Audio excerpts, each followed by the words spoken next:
जय हिंद साथियों, कैसे हैं आप? स्वस्थ हैं, मस्त हैं? इसी आशा और विश्वास के साथ मैं संदीप शर्मा आज के इस सेशन में आप सबका हार्दिक स्वागत और अभिनंदन करता हूं। जैसा कि साथियों आप सब जानते हैं कि सीईटी एग्ज़ाम 2024 जो दो लेवल पे होती है, एक तो सीनियर सेकेंडरी लेवल पे होती है और एक ही ग्रेजुएशन लेवल होती है।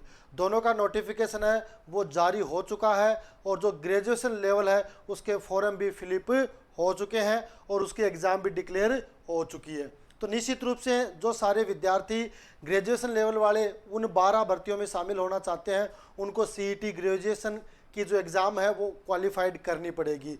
लेकिन साथ में उन 12 भर्तियों में जिसमें आपके पुलिस कांस्टेबल की है, जमादार की है, वनपाल की है, जो आपके ग्रेड सेकंड लिपिक की है, इसमें कुछ 12 जो भर्तियां हैं वो शामिल की गई है। उनके लिए जो विद्यार्थी तैयारी कर रहे हैं उनके जो फॉर्म है उस सीईटी के यानी सीईटी 2024 जो आपकी सीनियर सेकेंडरी लेवल की है उसका जो नोटिफिकेशन आ गया और उसकी डेट है फॉर्म भरने की 2 सितंबर से लेकर आपको कितने 1 अक्टूबर तक फॉर्म भरना है और उसकी एग्ज़ाम है वो 23 अक्टूबर से लेकर 26 अक्टूबर तक हो जाएगी। आज के इस सेशन में हम चर्चा करेंगे कि किस तरीके से आप उस एग्ज़ाम को क्वालिफाइड कर सकते हैं। तो जैसा कि आप थंबनेल देख रहे हैं कि आज के इस सेशन में हम चर्चा करेंगे जो महत्वपूर्ण है सिलेबस, उस पर हम चर्चा करेंगे कि किस तरीके से आप थोड़े समय में, क्योंकि आपके पास समय बहुत ही कम बचा, उस संक्षिप्त समय में आप तैयारी करते हुए कैसे 40% अंक लेके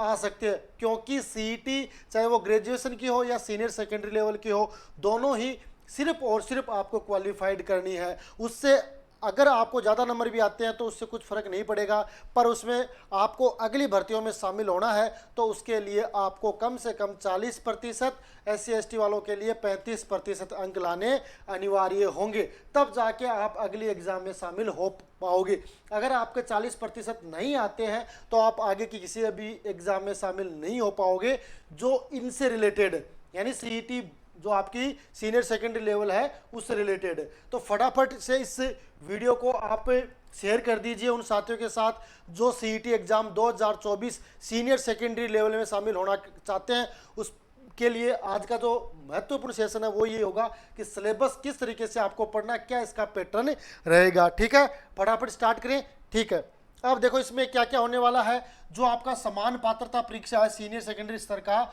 उसका विवरण जो प्रभावित जो परीक्षा की स्कीम है उस पर हम चर्चा कर लेते हैं। वैसे तो देखो इसमें सारे जो पॉइंट्स हैं वो शामिल किए गए हैं। आपकी हिस्ट्री भी है, पॉलिटिकल भी है, ज्योग्राफी भी है, आपकी इकोनॉमिक्स भी है, आपकी इंग्लिश भी है, आपकी हिंदी भी है, आपकी कंप्यूटर भी है, आपकी विज्ञान भी है, आपकी मैथ भी है, रीजनिंग भी है ना, कंप्यूटर भी, यानी तमाम वो टॉपिक शामिल किए गए हैं जो बड़ी एग्जाम में शामिल किए जाते हैं। लेकिन इसमें सबसे बड़ा बेनिफिट ये है कि इसमें नेगेटिव मार्किंग नहीं है। और नेगेटिव मार्किंग नहीं है इसका मतलब अगर आप किसी भी टॉपिक को एक बार भी पढ़ते हो तो उसका बेनिफिट आपको मिल सकता है। देखो इसमें क्या क्या पूछा जाएगा।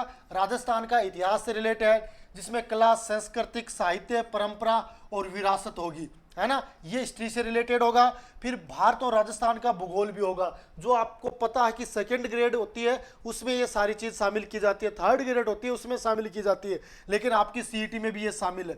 राजस्थान पर आपको विशेष बल के साथ भारतीय राजनीतिक व्यवस्था यानी इंडियन पॉलिटी है उसमें आपको राजस्थान का प्रेफरेंस ज़्यादा रखना है। यानी जो पॉलिटिकल होगी वो होगी जरूर, लेकिन किस पे बल किस पे रहेगा, राजस्थान पे रहेगा।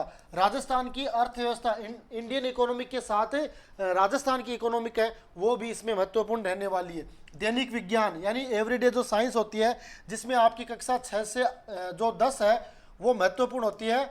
6 से 10 तक के जो क्लास का जो साइंस का मैटर है वो महत्वपूर्ण होता है।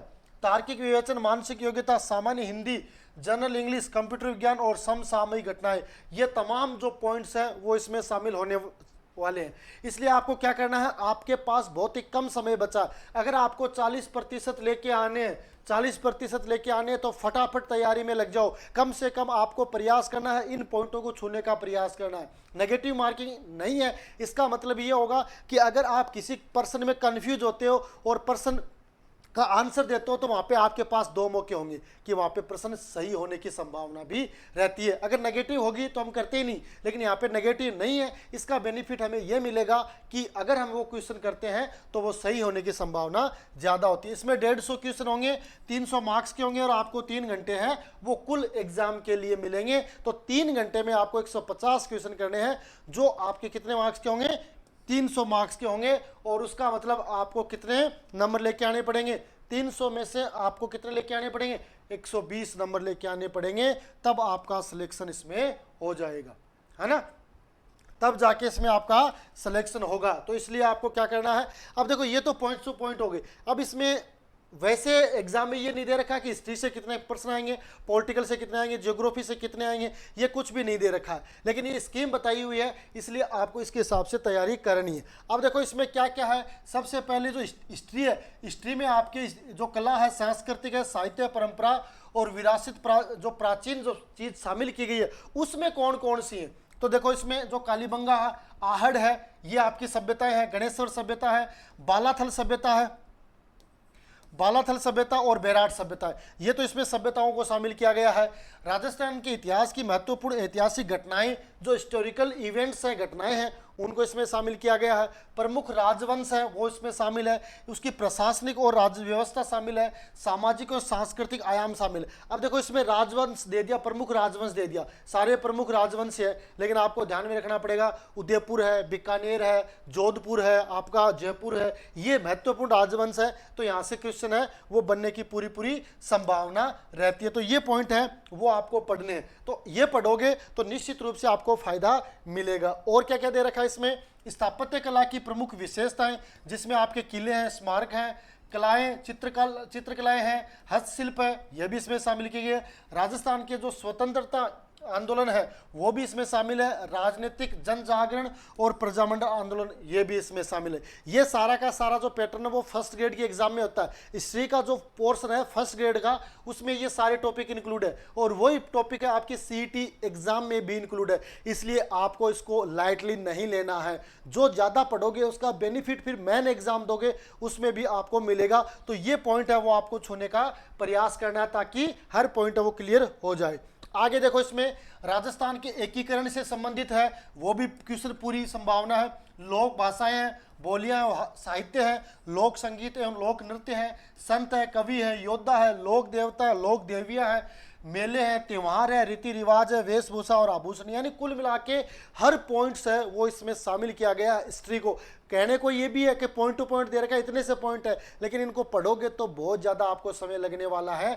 इसलिए आपको क्या करना है, अगर उन 12 एग्जाम में शामिल होना तो अभी तैयारियों में लग जाओ। 15 घंटे 20 घंटे जितना भी टाइम मिलता है पूरा टाइम आपको इसको देना है ताकि आपका सिलेक्शन पक्का हो जाए। ठीक है, भारत और राजस्थान का भूगोल, ज्योग्राफी दे रखी है। तो भारत के जो भौतिक स्वरूप है, जिसमें पर्वत है, पठार है, मरुस्थल एवं मैदान है, इनको इसमें शामिल किया गया है। नदियां, बांध, झीलें, सागर, वन्य जीव और अभ्यारण्य वो भी इसमें शामिल किए गए। ये तो भारत से रिलेटेड हो गए। और राजस्थान से संबंधित, तो राजस्थान में भी यही है। राजस्थान के प्रमुख भौतिक स्वरूप है, जलवायु है, दशाएं हैं, वनस्पति मृदाएं हैं, नदियां, बांध, झीलें। राजस्थान के प्राकृतिक संसाधन, खनिज संपदा, वन संपदा, जल संसाधन और पशु संपदा को इसमें इंक्लूड किया गया। तो कुल मिला के ये भी पॉइंट टू पॉइंट सब कुछ दे रखा है। भारत और राजस्थान की जो ज्योग्राफी है उसमें वो हर पॉइंट है जो बड़ी एग्जाम में शामिल किया जाता है, चाहे आपकी फर्स्ट ग्रेड की हो, सेकंड ग्रेड की हो, आरएएस की हो, आपकी जूनियर अकाउंटेंट, यानी तमाम जो एग्जाम है उसमें वो शामिल ये किया जाता है। यही सिलेबस लगभग आपका सीईटी जो ग्रेजुएशन लेवल वाली है उसमें शामिल किया गया है। तो इनको आपको बिल्कुल भी स्किप नहीं करना है, पूरी पॉइंट है वो आपको पढ़ने का प्रयास करना है। ठीक है, और क्या है इसमें, वन्य जीव अभ्यारण्य है, उनका संरक्षण है, जनसंख्या वृद्धि है, घनत्व है, साक्षरता और लिंगानुपात है, प्रमुख जनजातियां हैं, राजस्थान में पर्यटन, ये तमाम पॉइंट्स हैं वो इसमें शामिल किए गए। तो निश्चित रूप से ये पॉइंट है, लेकिन इसका जो डिस्क्रिप्टिव आप पढ़ोगे तो आपको उसमें समय लगेगा, है ना। तो ये आपको चीज पढ़ने की आवश्यकता है ना। राजस्थान पर विशेष बल के साथ भारतीय पॉलिटिकली, है ना, पॉलिटी को शामिल किया गया है इसमें, पॉलिटिकल को शामिल किया गया है, लेकिन विशेष किस पे है ये ध्यान रखना, राजस्थान पे। आपको राजनीति से रिलेटेड पॉइंट्स पढ़ने, पर उनका जो विशेष प्रभाव है, विशेष इफेक्ट है, वो किस पे रहेगा, राजस्थान पे रहेगा। यानी प्रश्न है वो राजस्थान से आने की संभावना है। तो इसमें भारतीय संविधान की प्रकृति है, प्रस्तावना उद्देश्य का, मौलिक अधिकार है, राज्य की नीति निर्देशक तत्व है और मौलिक कर्तव्य है, ये आपके पॉलिटिकल में शामिल किए गए। और भी पॉइंट है जिसमें हम चर्चा करेंगे।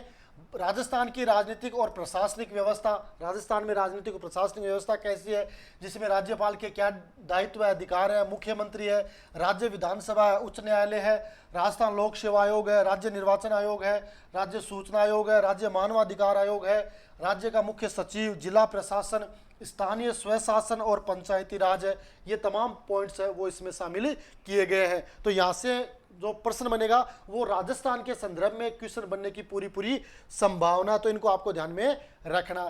फिर राजस्थान की इकोनॉमी, अर्थव्यवस्था को इसमें शामिल किया गया है। यानी हर जो सब्जेक्ट है उसमें रहेगा आपका हिस्ट्री, पॉलिटिकल, जियोग्राफी, आपका इकोनॉमिक्स, आपका हिंदी, इंग्लिश, यानी कंप्यूटर, सब कुछ इसमें शामिल किया गया है ना। तो सिलेबस है वो दिखने के लिए छोटा है, लेकिन पढ़ने में बहुत ज़्यादा समय लगने वाला है। और आपको तो कुल मिला के ये मानो 1.5 महीने का भी समय पूरा नहीं है, 1.5 से 2 महीने का टाइम आपके पास है। जो विद्यार्थी पहले से तैयारी लग रहे हैं उनको बेनिफिट होने वाला है, और जो अभी तक तैयारी में नहीं लगे उनके पास भी मौका है, क्योंकि 60 दिन में आपके पास मौका है। क्योंकि माइनस मार्किंग नहीं है, इसका मतलब आप क्वालिफाइड कर सकते हो। और जब आगे की भर्ती आएगी उसके लिए तैयारी करने के लिए आपके पास पर्याप्त समय रहेगा। अर्थव्यवस्थाओं में क्या क्या शामिल किया गया है, राजस्थान में कृषि और आर्थिक विकास, राजस्थान की प्रमुख फसलें, कृषि आधारित उद्योग, प्रमुख सिंचाई परियोजनाएं, है ना, आपकी जो गुरुड़ भूमि के विकास के संबंध में परियोजनाएं हैं आपकी, है ना, हस्तशिल्प है, उद्योग है, बेरोजगारी, सूखा और अकाल से रिलेटेड है। ये पॉइंट्स है वो अर्थशास्त्र में रहने वाले हैं, तो इनको भी आपको स्किप नहीं करना है। और कौन कौन से है, राजस्थान में विभिन्न कल्याणकारी योजनाओं में, जिसमें महात्मा गांधी राष्ट्रीय ग्रामीण रोजगार है, गारंटी अधिनियम जो मनरेगा है वो है, विकास संस्थाएं हैं, लघु उद्यम है और वित्तीय संस्थाएं हैं, पंचायती राज संस्थाओं को ग्रामीण विकास में क्या भूमिका रहती है, ये पॉइंट्स भी आपके राजस्थान की जो इकोनॉमिक है उसमें रहने वाले हैं। तो ये पॉइंट्स हैं वो बहुत ही महत्वपूर्ण है, इनको पढ़ोगे तो आगे कोई कंपटीशन एग्जाम है उसमें भी आपको इसका बेनिफिट मिलेगा। मेन एग्जाम में जब शामिल होगे उसको आप उस समय आपको इसका बेनिफिट मिलेगा, क्योंकि ये सिर्फ और सिर्फ आपकी क्वालिफाइड एग्जाम होगी। ठीक है, और क्या है, राजस्थान का औद्योगिक विकास, प्रमुख उद्योग एवं औद्योगिक क्षेत्र है, लघु कुटीर उद्योग है, राजस्थान में ऊर्जा के विभिन्न स्रोत, जल विद्युत तापीय जो अनुबंध है वो है, पवन और सौर ऊर्जा, है ना, ये सारे के सारे भी आपके राजस्थान की जो अर्थव्यवस्था है उसमें ये पॉइंट्स है शामिल किए गए हैं। ठीक है, यानी हर पॉइंट्स है वो इसमें शामिल होने वाला।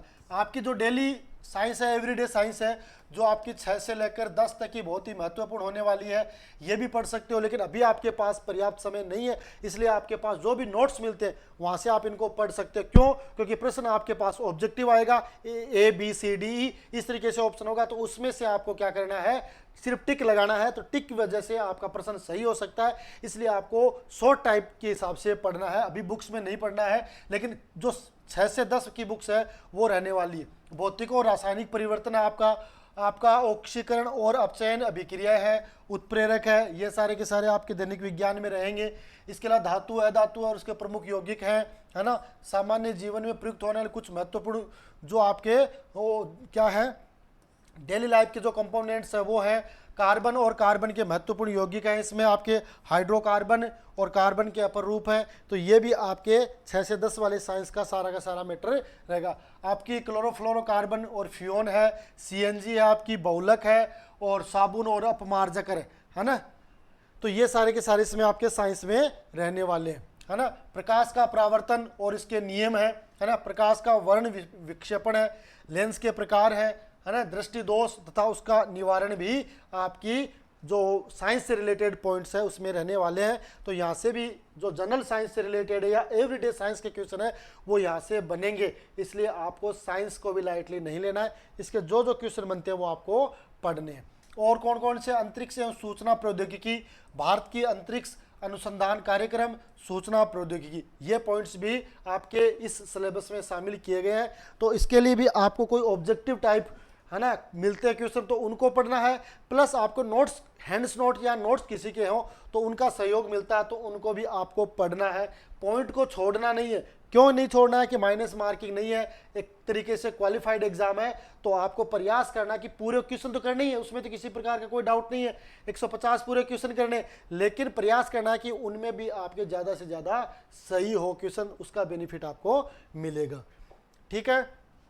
आनुवांशिक से संबंधित सामान्य जो शब्दावली है, जो आपका मेंडल का आनुवांशिकता का जो नियम है, गुणसूत्रों की संरचना है, न्यूजिलिक अमल है, आपका प्रोटीन संश्लेषण केंद्रीय सिद्धांत है, मनुष्य में लिंग निर्धारण है, ये सारे पॉइंट भी साइंस में रहने वाले हैं। तो निश्चित रूप से मार्केट में कोई गाइड मिल जाएगी, उस गाइड को पढ़कर ये सारे के सारे पॉइंट आप याद कर सकते हो। पर्यावरण अध्ययन है, पारिस्थितिक तंत्र की संरचना है, आपके पारिस्थितिक तंत्र के जैविक घटक हैं, पारिस्थितिक तंत्र में आपका ऊर्जा प्रवाह है उसको शामिल किया गया, जैव में रासायनिक जो चक्र होता है उसको शामिल किया गया है, जैव प्रौद्योगिकी में सामान्य जानकारी, जैव पेटेंट है वो भी इसमें शामिल की गई है। तो ये साइंस का मैटर है, खूब लंबा चौड़ा मैटर है, आपको इसके लिए टाइम है वो निकालना पड़ेगा। पादप किस्मों का परिवर्धन है और ट्रांसजेनिक जीव या परजीवी जो जीव होते हैं उसको भी इसके जो आपका सिलेबस है उसमें इंक्लूड किया गया। तो ये साइंस की बात हो गई। साइंस में और भी महत्वपूर्ण पॉइंट है, जंतुओं का आर्थिक महत्व है, पादपों का आर्थिक महत्व है, आपका रक्त समूह है, ब्लड ग्रुप्स है, रक्ताधान है, और RH कारक है, यानी RH जो फैक्टर है वो भी इसमें शामिल किया गया है। ठीक है। तो ये साइंस से रिलेटेड पॉइंट है, इनको आपने पढ़ लिया होगा, और नहीं पढ़ा तो अभी भी आपके पास मौका है। रोगाणु तथा मानव स्वास्थ्य है, कुपोषण तथा मानव स्वास्थ्य से रिलेटेड, मानव रोग कारण और निवारण है, ये सारे human disease causes and cause, ये सारे के सारे आपके सिलेबस में रहने वाले हैं। तो इन सिलेबस को आपको बहुत ही ध्यानपूर्वक पढ़ना पड़ेगा, क्योंकि समय दोगे तब ये सारी चीज़ें वो आपके समझ में आएंगी। ठीक है। अब गणित में और क्या क्या रह सकता है, जो आपके तार्किक विवेचन और मानसिक योग्यता से रिलेटेड है, गणित में भी लगभग हर पॉइंट है वो आपके एग्जाम में शामिल किया गया। वैदिक विधि से पूर्ण संख्याओं का वर्ग, घनफल है, वर्गमूल है ना, घनमूल है, गुणनखंड, बहुपद के गुणनखंड है, समीकरण है, दो चरों वाले रैखिक समीकरण है, द्विघात समीकरण है, लघु गुणक है, अनुपात समानुपात है, प्रतिशतता है, लाभ हानि है, साझेदा है, सरल ब्याज है, चक्रवृद्धि ब्याज है, बट्टा, ये सारे पॉइंट है वो आपके गणित यानी मैथ में भी शामिल किए गए हैं। ये गणित है, ये भी आपकी कौन सी है, 6 से 10 तक वाली जो मैथ है उसको इसमें इंक्लूड किया गया। एक बिंदु पर बनने वाले जो कोण है, रेखाएं, सरल रेखीय आकृतियां हैं, त्रिभुजों का सर्वांग क्षमता, समरूप त्रिभुज है, कार्तिकीय निर्देशांक पद्धति है, दो बिंदुओं के मध्य दूरियों है, दो बिंदुओं के मध्य दूरियों का आंतरिक और बाह्य विभाजन है, उसको भी इसमें शामिल किया गया है। तो ये पॉइंट है जो आपके मैथ के और जो आपके रीजनिंग है उसमें इंक्लूड किए गए। ठीक है। और कौन सा, समतल आकृति का क्षेत्रफल है, वृत्त की परिधि है एवं क्षेत्रफल है, घन है, घनाभ है, गोले, शंकु, बेलन का पृष्ठीय क्षेत्रफल है, आयतन है, कोण व उनके माप है, न्यून कोण है, त्रिकोणमिति अनुपात है, त्रिकोणमितीय सर्वसमितिकाएं हैं, ऊंचाई की दूरी, सामान्य समस्या, ये सारे के सारे पॉइंट है वो आपके मैथ में इंक्लूड किए गए हैं। ठीक है। और क्या क्या है, आंकड़ों का चित्रों द्वारा निरूपण है, केंद्रीय प्रवृत्ति के माप है, माध्य विचलन है, जन्म मृत्यु सांख्यिकी है, सूचकांक है, साधारण मानसिक योग्यता है, तर्क शक्ति और विश्लेषणात्मक मानसिक योग्यता, ये सारे पॉइंट है वो इसमें आपके इंक्लूड किए गए हैं। तो सिलेबस है वो बहुत ज़्यादा है ना, ये नहीं मान सकते कि सिलेबस कम है, सिलेबस बहुत ज़्यादा, समय बहुत कम है। इस अल्प समय में पूरे सिलेबस को कवर करने का आपको प्रयास करना है, क्योंकि अगर आपने एक बार CET क्वालिफाइड नहीं की तो आगे जो भी एग्ज़ाम निकलेगी उसमें आप शामिल नहीं हो पाओगे। और आपको पता कि ये CET होने के बाद अगले साल दोबारा CET होगी, यानी ये जो CET का प्रमाण पत्र है वो 1 साल तक वैलिड रहता है। तो 1 साल में जो भी भर्तियाँ आएंगी, इस ड्यूरेशन में कोई भर्तियाँ आती है और CET एग्ज़ाम नहीं होती है तो उसका नुकसान आपको उठाना पड़ सकता। तो ये आपको प्रयास करना है कि ठीक है। इसके बाद देखते हैं अपन हिंदी। हिंदी में लैंग्वेज में सामान्य हिंदी में क्या क्या है, आपका संधि है, संधि विच्छेद है, सामासिक पदों की संरचना और रचना और समास विग्रह है, आपका उपसर्ग है, प्रत्यय है, पर्यायवाची शब्द है, विपरीत अर्थ यानी विलोम शब्द भी इसमें शामिल किए गए हैं। इसके अलावा अनेकार्थक शब्द, शब्द युगम, संज्ञा, सर्वनाम, विश्लेषण, अवयव, क्रियाएं, शुद्ध यानी शब्द शुद्धि है जिसमें अशुद्ध शब्दों का शुद्धिकरण और शब्दागत जो अशुद्धि है उसका कारण क्या है, वाक्य शुद्धि और अशुद्ध वाक्यों का शुद्धिकरण और वाक्यगत अशुद्धि का कारण क्या है, ये पॉइंट्स भी इसमें शामिल किए गए हैं। साथ में वाक्यांश के लिए एक सार्थक शब्द, मुहावरे और लोकोक्तियां, अंग्रेजी के पारिभाषिक शब्द का जो शब्दों के समानार्थक है, हिंदी शब्द वो भी शामिल किए गए हैं और कार्यालय पत्रों से संबंधित ज्ञान भी इसमें शामिल किया गया है। इसका मतलब जो हिंदी का वो पोर्शन दे रखा है वो भी कहीं ना कहीं इतना महत्वपूर्ण है। क्यों? क्योंकि ये सिर्फ और सिर्फ सीईटी एग्जाम के लिए नहीं, आगे भी आपको एग्जाम देते हैं उसमें भी आपके लिए बेनिफिट साबित होने वाला है। क्यों? क्योंकि ये सारे पॉइंट जो हिंदी के व्याकरण के इसमें इंक्लूड किए गए हैं वो बहुत ही महत्वपूर्ण पॉइंट है। इनमें से क्वेश्चन आपको बनता है तो देखो इन क्वेश्चनों को आपको बड़े ध्यानपूर्वक करना पड़ेगा क्योंकि यहाँ पे गलती होने की संभावना बहुत ज़्यादा होती है। तो ये था हिंदी का सिलेबस। इसके बाद देखो अंग्रेजी में क्या क्या है कि आपकी लैंग्वेज है जिसमें जनरल इंग्लिश, जिसमें टेंस है, टेंस सीक्वेंस ऑफ टेंस है, वॉइस है जिसमें एक्टिव एंड पैसिव वॉइस है, नरेशन डायरेक्ट और इनडायरेक्ट वाला है, use of articles and determiners है, यूज ऑफ प्रीपोजिशन है, ट्रांसलेशन ऑफ सिंपल जिसमें ऑर्डिनरी और कॉमन है, सेंटेंस वगैरह है, sentence from Hindi to English और वाइस वर्सा यानी इंग्लिश टू हिंदी भी इसमें शामिल किए गए हैं। इसमें glossary of official technical terms with their Hindi version, synonyms और एंथोनिम्स और इसमें भी शामिल किए गए हैं। One word substitution, comprehension of a given passage वाले भी हैं। नॉलेज ऑफ राइटिंग लेटर्स जिसमें ऑफिशियल और सेमी ऑफिशियल शामिल किए गए हैं। साथ में करिकुलर्स एंड नोटिस भी इसमें इंक्लूड किए गए हैं, है ना। तो इंग्लिश का पोर्शन भी काफ़ी महत्वपूर्ण है। इसके अलावा कंप्यूटर ज्ञान, नॉलेज ऑफ कंप्यूटर में कंप्यूटर की विशेषताएं हैं, है ना, कंप्यूटर के जो संगठक हैं वो भी शामिल किए गए हैं जिसमें आपके रैम है, रैंडम एक्सेस मेमोरी, रोम है, रीड ओनली मेमोरी, आपका फाइल सिस्टम है, इनपुट और आउटपुट डिवाइसेज को भी इसमें शामिल किया गया। कुल मिला के इस सिलेबस में उन महत्वपूर्ण पॉइंटों को शामिल किया गया है जो हर एग्जाम में, कुल मिला के कॉमन एग्जाम में वो शामिल होते हैं। आपके एमएस ऑफिस है जिसमें आपका एक्सपोजर ऑफ वर्ड है, एक्सेल और स्प्रेड सीट है, पावर पॉइंट है, वो आपके कंप्यूटर के नॉलेज में शामिल किया गया है। तो कंप्यूटर के क्वेश्चन भी यहाँ से बन सकते हैं। इसके अलावा जो आपकी समसामयिक घटनाएं उसमें राजस्थान, भारत और अंतर्राष्ट्रीय महत्व की प्रमुख जो घटनाएं हैं वो इसमें शामिल की गई है।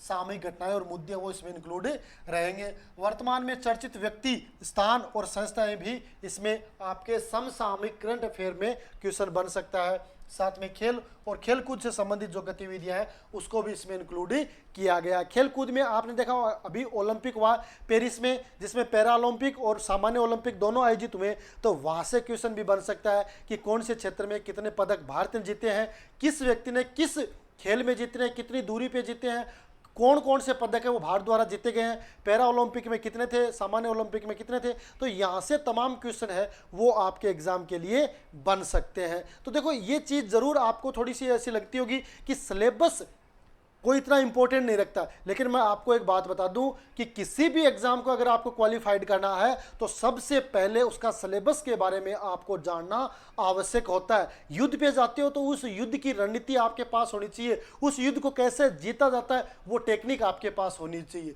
अगर वो टेक्निक आपके पास है तो निश्चित रूप से आप उस क्षेत्र में सफल भी होते हो। कई बार क्या होता है कि हमें पता नहीं होता कि सिलेबस क्या और हम दूसरी चीज़ें पढ़ रहे होते हैं और हम ये सोच रहे हैं कि भाई मैंने बहुत ज़्यादा तैयारी की है, मैंने बहुत बढ़िया तैयारी की है, मेरा चयन हो जाएगा, और फिर चयन नहीं होता तो आप उदास हो जाते हो कि मैंने तैयारी तो की थी लेकिन मेरा सिलेक्शन नहीं हुआ। ये इसका कारण वन ओनली एक ही है, क्या है कि आपने सिलेबस को नहीं पढ़ा। सिलेबस पढ़ोगे तो निश्चित रूप से उसका बेनिफिट आपको मिलेगा। तो इसलिए मैंने ये ज़रूरी समझा कि क्योंकि ये परीक्षा है वो सीनियर सेकेंडरी लेवल की है। कई ऐसे विद्यार्थी हैं जिन्होंने first year, second year, final और जो पहली बार किसी कंपटीशन एग्जाम में शामिल हो रहे हैं उनको ये लगता है कि मैं ये कंपटीशन तोड़ दूंगा, लेकिन फिर क्या होता है वो इसको नहीं तोड़ पाता। इसका मेन कारण क्या है कि उसके पास वो बेस नहीं था। बेस का मतलब उन्होंने सिलेबस नहीं पढ़ा, पॉइंट टू पॉइंट है वो चीज़ नहीं पढ़ी। मेन चीज़ आपको क्या करनी है, सबसे पहले सिलेबस पढ़नी। और सिलेबस आप पढ़ लोगे तो फिर आपके कोई डाउट भी नहीं रहेगा। और अगर आप अनावश्यक चीज़ पढ़ने लगोगे तो आपका जो मन है वो ऑटोमेटिक रहेगा, ये अभी मेरे लिए ज़रूरी नहीं है, मेरे को सिलेबस की चीज़ पढ़नी है, और वही सिलेबस की जो आपके एग्ज़ाम के लिए बहुत ही महत्वपूर्ण होने वाली है। ठीक है, तो आज के इस सेशन में हमने चर्चा की सीईटी एग्ज़ाम 2024 जो आपकी सीनियर सेकेंडरी लेवल की है उसके सिलेबस पे। निश्चित रूप से आज का जो सेशन है वो आपके लिए बहुत ही फायदेमंद होगा, और निश्चित रूप से फायदेमंद होता है तो इसके लिए आपको एक ही काम करना है कि वीडियो को अपने साथियों के साथ शेयर कर देना, ताकि हर किसी को आज के इस सेशन का फायदा मिल सके और मिलने के साथ वो भी इस एग्जाम को क्वालिफाइड कर सके। आज के सेशन में इतना ही, मिलेंगे अगले सेशन में, तब तक के लिए जय हिंद जय भारत।